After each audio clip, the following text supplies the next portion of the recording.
One for you. A bank closes your account because they suspect fraud, but then they won't send you your money back. All right, so it happened to a Park City family, and when they could not get the bank to budge, they decided it was time to get Gephardt, and Matt began investigating.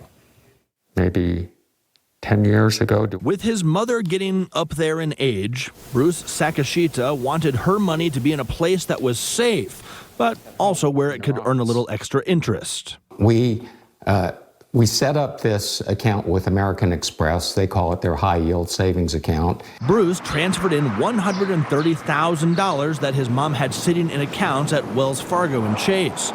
But a few months after opening the account, the powers that be at American Express were worried that something did not smell right with that new account. She received a letter from American Express stating that the account was closed.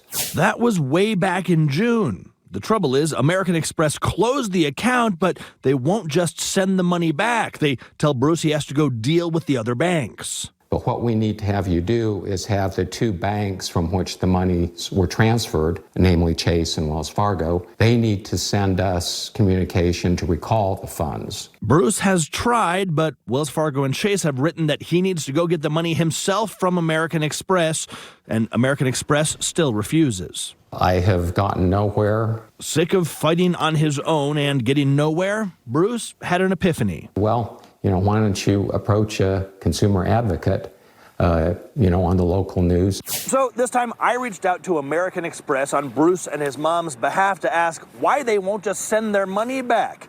They declined to comment on the specifics of this situation, citing privacy reasons, but by email they told us anytime there's an indication of fraud, they take it very seriously. A spokesperson wrote, "It is so important that we are very careful in cases of potential fraud, and we want to be sure we are thorough in our investigation until the matter is resolved safely for the customer."